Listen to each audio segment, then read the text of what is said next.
One of the really unique things that Coralogix offers, especially in the Kubernetes space, is the ability to query very, very large volumes of data without cost. So I'm currently in the logs view and I'm actually in archive mode. Again, if you're interested in archive mode, go and look at the Getting to Know Coralogix. It will give you a full breakdown of what's possible in this UI. But quite simply, we're in Explore, Logs. I want to go to archive mode. You just simply click this button here and you're already there. Really, really easy. And you can see how fast this is. So when you're in archive mode, you're querying your archive directly, which is a cloud storage in your account, not in our account, in your account. It means you pay the lowest cost for storage, lowest cost for egress and ingress. There's no markup from our side. Now, I just want to show you a cool use case about why this data is so important. So I'm going to include this. I'm using Data Prime here, by the way. Again, if you want to know about Data Prime, Getting to Know Coralogix is your friend. But I'm going to include the availability zone in the query. So essentially any log where there's this availability zone has been set. Availability zone is super useful for multi-AZ Kubernetes clusters. That's why I'm doing this. Now, what I'm going to say is I'm going to give me the top 10, and I'm going to take this field here by, and we'll just do count. We'll keep things simple. Now, if I run this, we can see that 2A is very, very busy. 2C is a little bit more busy and 2B is a little bit more busy. This is only the first 15 minutes.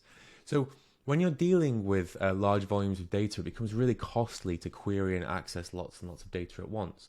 So you can see here that we just queried over 7 days. This is a normal retention period. But this is, by the way, querying directly into the archive. What you can see here is actually where the 15-minute data showed that 2A was very busy, 2C and 2B weren't very busy. The 7 days shows exactly the same. So we can see that we have most of the data is coming from 2A, and then we have some from 2C and 2B.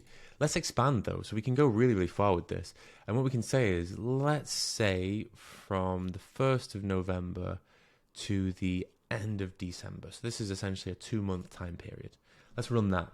This is a much larger query. It'll take a few seconds. Remember, this is going straight to the archive, which is cloud storage in your account, not anything on our side. So this is very, very cost effective.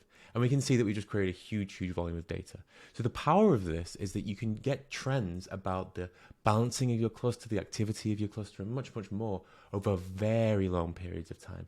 Now you can do this with anything, with pods, with namespaces, to see where the activity is coming from, especially log volumes. So for example, really nice use case, if you have namespaces broken down by team, you could count the logs coming from each team, and then you can understand, well, these guys are producing a lot of logs, and you can understand why, and there's a cost optimization potential there. So there's lots and lots you can do with this, but this is just a simple run through of archive mode and just a basic use case. There's so much you can do with this. So I strongly recommend getting familiar with this and using the Getting to Know Coralogix course to really understand exactly what's going on with Data Prime, with Archive Query, and why it's just so powerful.